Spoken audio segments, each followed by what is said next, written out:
You guys, Sabrina Carpenter is currently getting called out, and I think the whole thing is ridiculous. If you've been around, if you listen to her music, then you know that she is singing these spicy, raunchy songs, and they are not meant for children. But for some reason, some people thought that they could take their kids to this concert and it was going to be totally PG. I mean, she literally gives a warning that it's not for kids at the show, so I don't know what these people were expecting. It's also the fact that her tour is over in North America and all these complaints are happening afterwards. The story has completely gone viral after her last show in LA, and we're gonna spill on all of the things that are being said right now and how people are defending her online.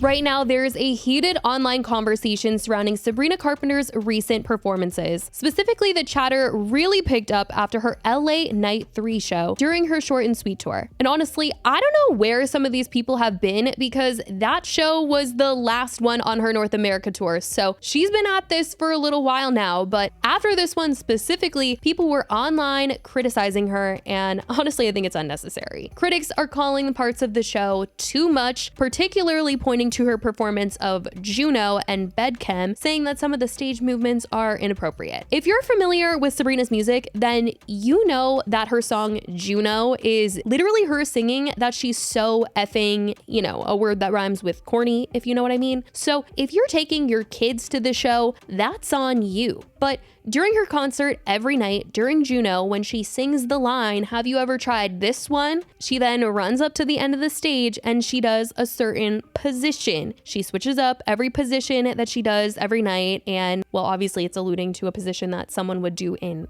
bed, but it's silly and fun and something that a ton of her fans look forward to. They are always posting it on TikTok. They're like, what position did she do tonight? But after videos from night 3 of her LA show went around, people were criticizing her, saying that it was just inappropriate. She's literally 25, by the way, and has been singing about all these things for years now. So it's really coming as a surprise to a lot of fans that this could even be a conversation right now. Perhaps it's the Disney child star background that has some hung up, because this was also a conversation going around when Olivia Rodrigo was starting her Guts tour. Parents complained that their kids cried at the show because of what they saw, which was so ridiculous because it was actually pretty tame. There were a few flashy moments, I guess, but listen to the lyrics and study up on an artist before you take your kid to a show. Both Olivia and Sabrina have explicit lyrics, and they're singing about innuendos, being in bed. Oh my gosh. It's just crazy though, because the complaints about Olivia came after her first show, and this conversation surrounding Sabrina is coming after her last one. So truly, where has everybody been? What's interesting is that this isn't the first time that Sabrina's concert has had some sort of spicy element. When she was on her Emails I Can't Send tour, as well as when she opened for Taylor Swift at the Eras tour, and also during her festival run this year. Whenever she would perform her song Nonsense, she would always close out the song with a spicy outro, making up a new one every night. And these clever and suggestive outros really got her a ton of attention online, as people were so curious to know what she was gonna say in every city. It was her way of showing her personality, her wit, and confidence. And she's not doing the outros this tour, but Rolling Stone did write an article in dedication to some of her best ones from over 100 shows, to which I will once again say, where has everybody been? Because it's been 100+ shows that she's been spicy, and the loud complaints are only now hitting. Make it make sense. I mean, on SNL this year, when she was doing her Nonsense outro, she sang, "He is 30 rock hard cause I said hi. My sense of humor is, but I'm not dry. SNL, I just came for the first time." And then at Coachella earlier this year, she sang, "Made his knees so weak, had to spread mine. He's drinking my bathwater like it's red wine. Coachella, see you back here when I headline." But online, people have been coming at her this week for these dang positions, saying that they just cannot believe that she is so inappropriate, that she's not for kids. Like, where have you guys been? She has not been for kids for a while now. But people were in the comments of those posting about this online saying, when will there ever be a good female role model for young girls to look up to? I get that her music isn't for children, but there's no pop stars for little girls to look up to anymore. What is happening to our culture? Help. Really nice for little girls to see. Really? I don't care about the little kids, but personally, Personally, this explicit content is so off-putting. Call me a prude if you want. People have come to her defense though online, that's for sure, saying, hey, so she's an adult now, making songs for adults, hope that helped. If you take your children to see her, Sabrina is not the problem, you are. She's an adult. Acting as a kid does not chain you to a lifetime of babysitting. People have also made TikToks defending her as well. The Disney girls are adults now, and they have been for a while. And I'm not talking about the Disney girls of my youth. I mean the Disney girls of like this most recent generation of youth, like, you know, Sabrina Carpenter. She's a grown woman. I'm saying this because I'm still seeing a lot of people surprisingly talk about how like grown up her shows are and how adult they are and how kids shouldn't be there and they're so upset that their child went to the concert and blah, blah, blah. Her and Olivia Rodrigo too. And I'm like, these grown women?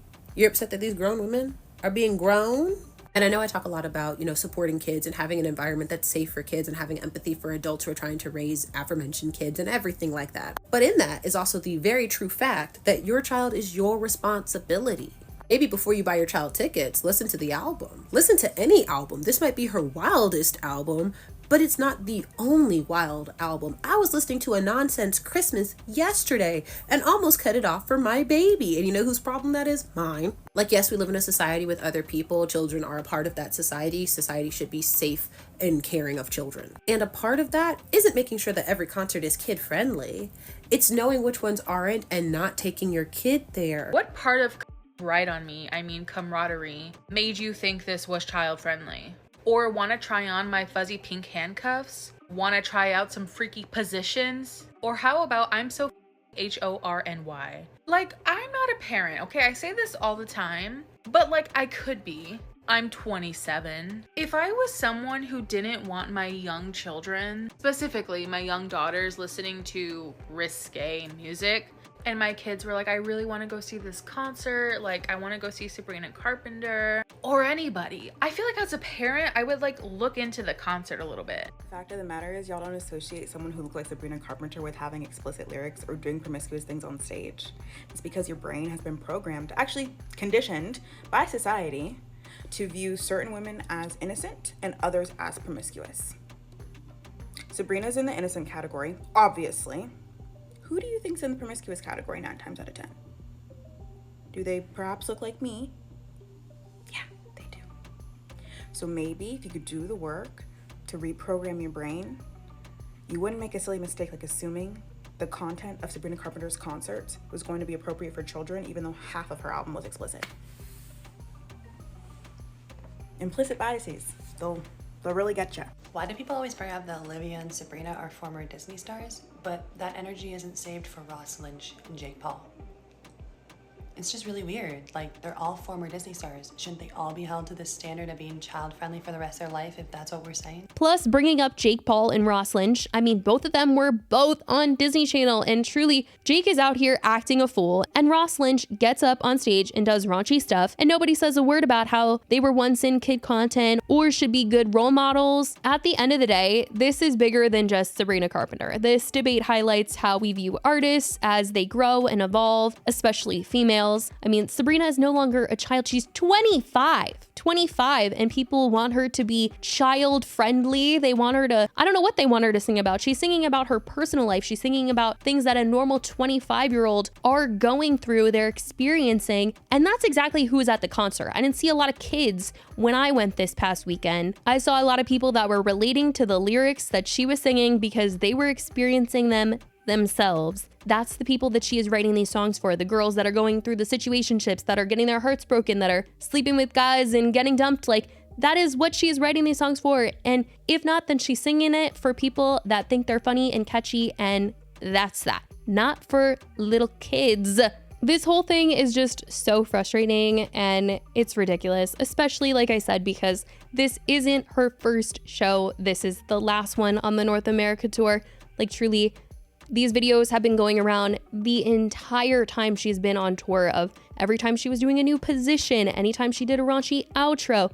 I will also say there's conversations going around her bedchem performance, because at the end she's like alluding to sleeping with the camera guy on stage, but you don't really see anything. Like, the curtain pulls up and it's just the silhouette of them. But I guess it was just too much for people that thought that it was okay to bring their kids along, or just people thinking that it's too much and, you know, she should be a better role model out there. But we are tired. We are tired. If you're taking your kids, screen the lyrics. If you're only listening to the radio version before you buy the tickets to the show, maybe as a parent, you should go and see what the songs really say or what the songs really mean, just to be sure. I will also say that if you were at the show, you can't say that she didn't warn you, because literally one of the graphics right when she starts the show is parental discretion is advised. So don't say that you didn't know, because this is a photo that I took when I was there at the show. So that's what I'm going to say on this subject. I certainly want to know what you guys think about all of this, the opinions that are going out there, your feelings on Sabrina and her show and how she's acting at them. Let me know your thoughts. I love you guys so much, and I will talk to you in the next video. Bye, guys.